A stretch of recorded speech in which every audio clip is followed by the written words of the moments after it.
Hip Hop Make the Show. We talked about your boy earlier, Kendrick Lamar. He put out Damn.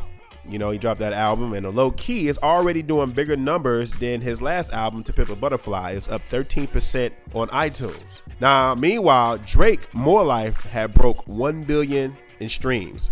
But you just told me that on the low, Kendrick is breaking that. He's on pace of breaking that though, right? Yeah, it was already like, because I think Passion Fruit off of Drake's album was like the most streamed song. So now Humble already passed that, and it was like another song, the Loyalty song he had with Rihanna, passed another one. And most album streams and like the first day of release, Kendrick broke the More Life record. It was like everything More Life did for that first day record, Kendrick Lamar damn just broke every last one of them. Here's what I like about it. This is kind of the first time that Kendrick and Drake have dropped within this space, within the time. Usually we have to wait a year for one, a year for the other, or at least about 6 months, but now we're close enough to match it up. And my thing is, Kendrick now is making numbers. Like, he's actually getting numbers. And Drake, if nothing else, had numbers over everybody. If Kendrick is going to match him or beat him with numbers, can Drake we can no longer argue about like far as best. Right now, I definitely think after listening to Damn, Kendrick Lamar is the best right now. But if he's beating him in numbers, would that definitely defeat the argument any old fashion?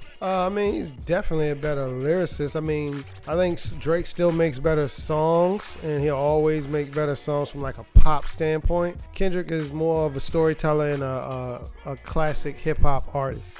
See, I don't like the fact that just because that Drake makes songs that are popular, that considers him a better song maker, though. You know, I don't like to think that just because something is a hit, that means you're better. I think it applies more to the masses, but I don't want to necessarily think it makes it like better. You really sit on that?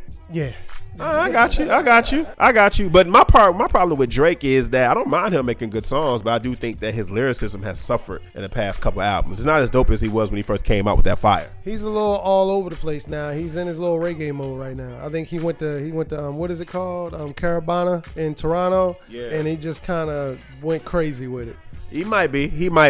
He's kind of like the way he be cheering for his college teams. 1 minute he shoot for Kentucky, then 1 minute he got on the UCLA jersey. Like, it's kind of like that. Like, he's all over the place, and he doesn't necessarily have a home. Meanwhile, Kendrick is right now the best rapper alive. And if you mad about that, hit me up on Twitter. Yeah, he's tough. I ain't gonna lie. Kendrick is tough. But I will say this. I enjoy For Your Eyes Only more than I enjoy James. Yo, Cole is just like in a different space. Like, nobody's even upset with Cole. That boy that has a daughter and got married on the low. Like, we're not mad at him at all. But one thing I will say about my final thing I will say about Damn, the album, is that it is lighter. You know how the criticism people had about To Pimp a Butterfly was they feel like it was like too much and too deep sometimes. But Damn is like lighter, kind of like the way Eminem used to have those lighter tone songs, but he still was ripping it. That's kind of how I feel about Damn. Like, the song he got with Rihanna, that's a really good record. Yeah, I like the song Love too. He had a couple other records on there. I mean, I like the album, but if I had to compare it to one, I would compare it to For Your Eyes, which I'm gonna go with For Your Eyes. Well, shout out to Cole. Cole doing his thing. But you know who never gets mentioned in this race every time? Who always really does lose? Is Big Sean. Like, he's never, like, whenever, he's always dope when he drops, but then when Drake and then Kendrick drop, it's like we don't talk about Big Sean no more. Yeah, he always do get kind of like put to the back burner. He like the sixth man. He's like the stepchild cousin. Like, no one. It's like, man, it's like it just fizzles out, man. And he's dope. He's getting better, but it just clearly that he's just not. He hasn't reached that level yet. Hopefully he will. That's my Detroit guy. And who we got coming up for the next up though? We got an MC coming straight out of Harlem. That's right. You don't want to miss this. Harlem, New York, stand up. We got you. Next up, Mike Up, Hip Hop Make the Show. Don't go nowhere.